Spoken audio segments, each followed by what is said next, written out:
All right, so this time around, we're going to be looking at the YouTube connector for Power Automate and Power Platform. Um, I mean, there aren't any actions that you can do with the YouTube connector, so you can't actually go out and do something with a channel or post videos with it. But there are multiple triggers that are there that will respond to something that you do. There are three triggers available. And if we swing down here and look at those, so when a new video matches a search, now that's one that can be really dangerous because obviously there are a lot of videos that go up on YouTube every day, and it can, um, obviously trigger a whole lot of responses.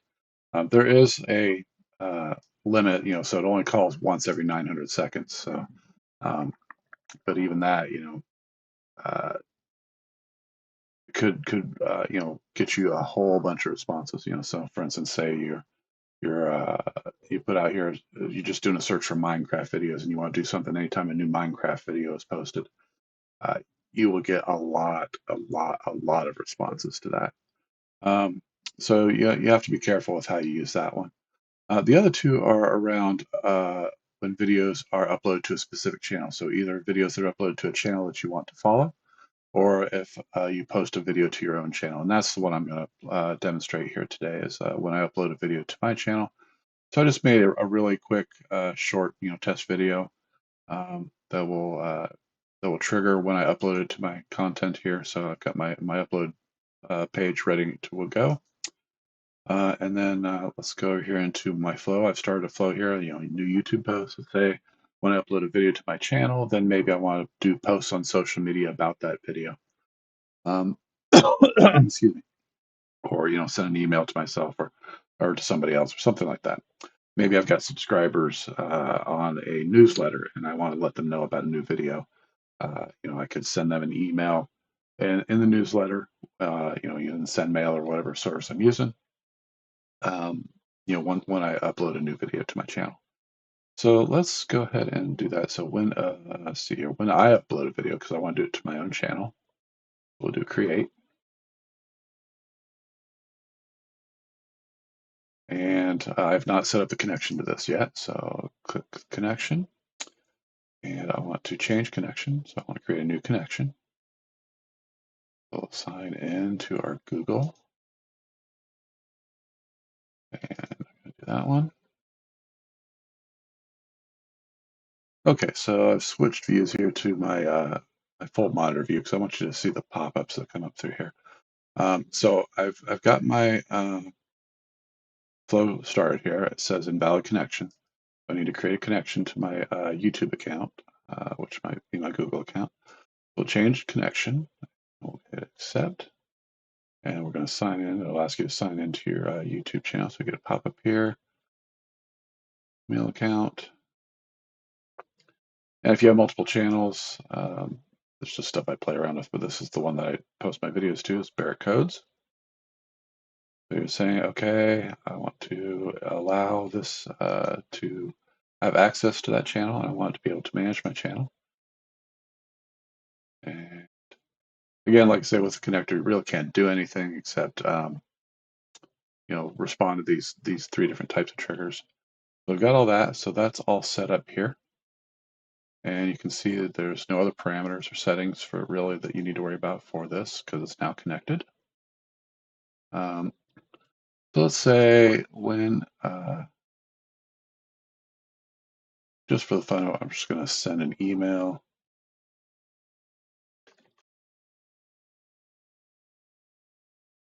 And an email to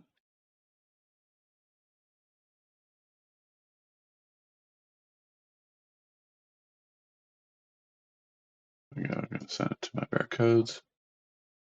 And I'm going to say new YouTube video. And in the body of the email, we're just going to put in a little bit of information about the, whoops, wrong thing, that one. So you get a couple of things here when you post up the video. So you get a link to the video, a title, a description, you get the channel title, the ID of the video. So I do have, and I did a blog post, I think, about uh, in another time about doing, responding or doing social media posts based off of YouTube RSS feed. Um, or maybe it was a video. But one of the biggest differences with the RSS feed, you also get a link to the thumbnail image for the video that gets posted.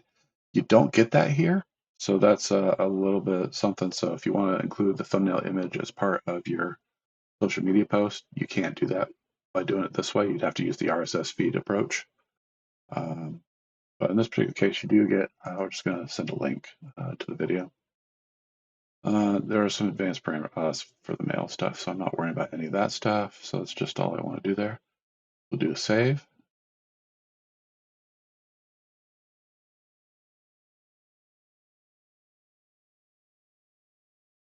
Okay, and then test. We're going to do a manual test. And we'll see once that's going here. Okay, so that's ready to go. We'll go over here to my channel, and we've got this test video.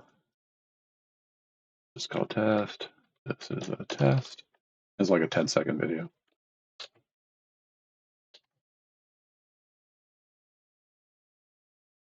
And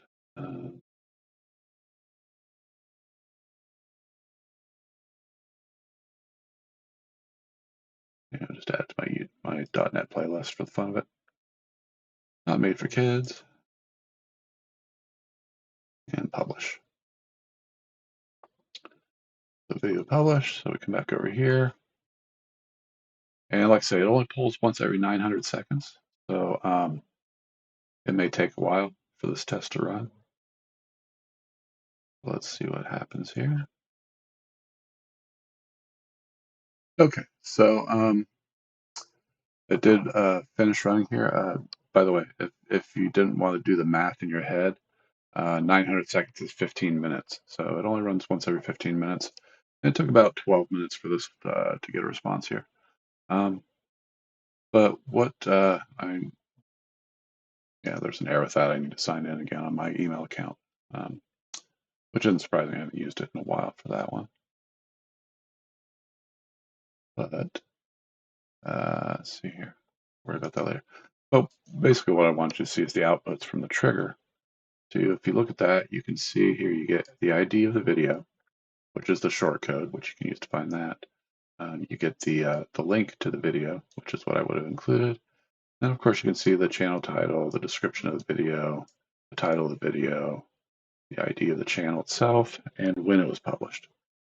So you get that information. You can use that as part of your application here, or whatever you want to do with that data. Like I say, the RSS feed gives you a little bit more information, like a link to the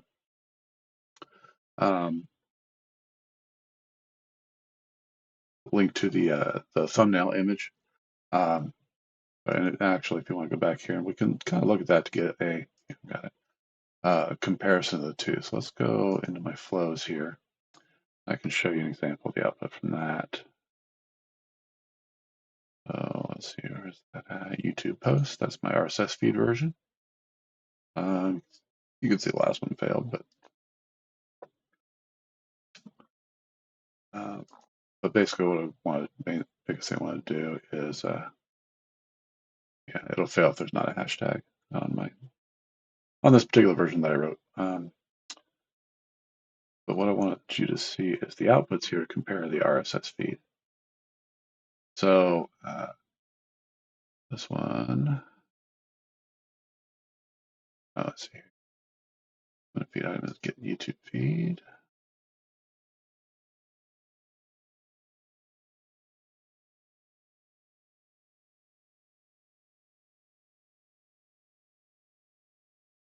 There we go. So yeah, like that, the YouTube feed I have to convert to JSON and parse the JSON feed. And let's see the outputs here. Here we go. So you can see you can get a bunch more information off the RSS feed, so that may be more useful to you. But if all you need is a link to the video and to know that it's there, then the YouTube trigger from the YouTube connector is more than sufficient in that particular case, and it's a lot easier to use because you don't have with like I say with the RSS feed, you get that, you got to convert it, you got to parse the information, you got to pick out the things that you need. You can see there's a lot more steps that you have to go through to get the useful information out of um, the RSS feed version. So let's look at the difference between, go back home here, and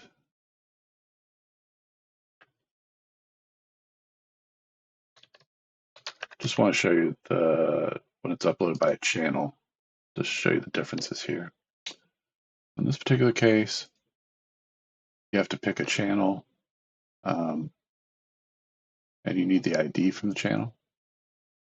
So you'd have to be able to go out and find that channel and figure out what the ID for it is. In this particular case, you can either put it in, or if you're signed in, like it says here, you're signed in, you can see the channels that your account is subscribed to.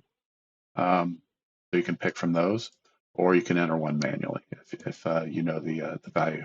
And of course, for that, you need to know the code for that channel, which in the output of the other one, it showed you, that string of characters, that was the channel ID. So you need to find out what that is before you can do that. And you can get that from various channels. Then going back here, yeah, I don't want to save this. And let's just show you the difference once more for the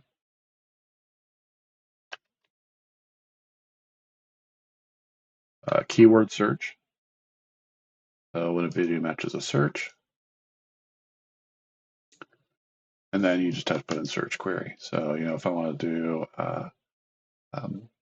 power automate connectors, then whatever comes up for that search, it'll give you the results. So let's actually save that. Missing connection. Oh, you still have to be signed in to do that. Okay, and we need an action here. Let's just initialize a variable here. Do compose because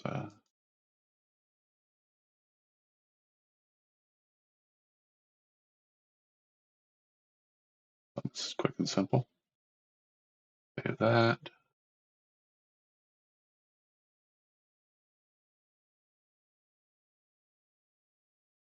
And again, like I say, it only runs, like I say, once every 15 minutes at the most. Sometimes even less than that. So again, we'll let that sit here for a little bit. See when it comes back. Okay, so that didn't work very well because nobody's uploaded a video for that search result. Okay, so again, it failed. But I mean, you get the idea of what it's supposed to do. And sometimes it works, but like I said, I haven't had a whole lot of luck with it myself. In the past, I may just have to mess around with it some more and see what I can come up with.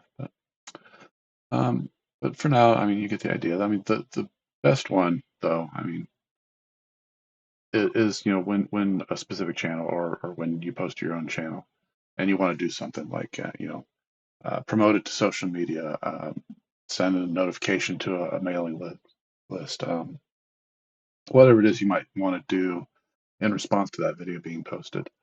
And so that's where that all comes in very useful. So, but that's the YouTube thing.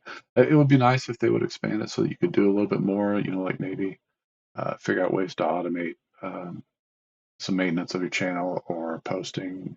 Maybe do something to maybe do an automated get statistics kind of thing. That would be really great. If I could do something that would go out and look at my analytics for the past month or the past 6 months or whatever it is and do some analysis that way and get the information that so you can automate that a little bit more.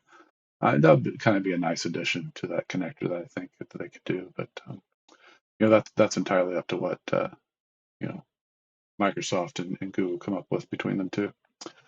But there may be ways to do that with custom connector. I'm not sure if YouTube has an API. Might be something to look into. All right, but that's it for this connector. Thank you very much.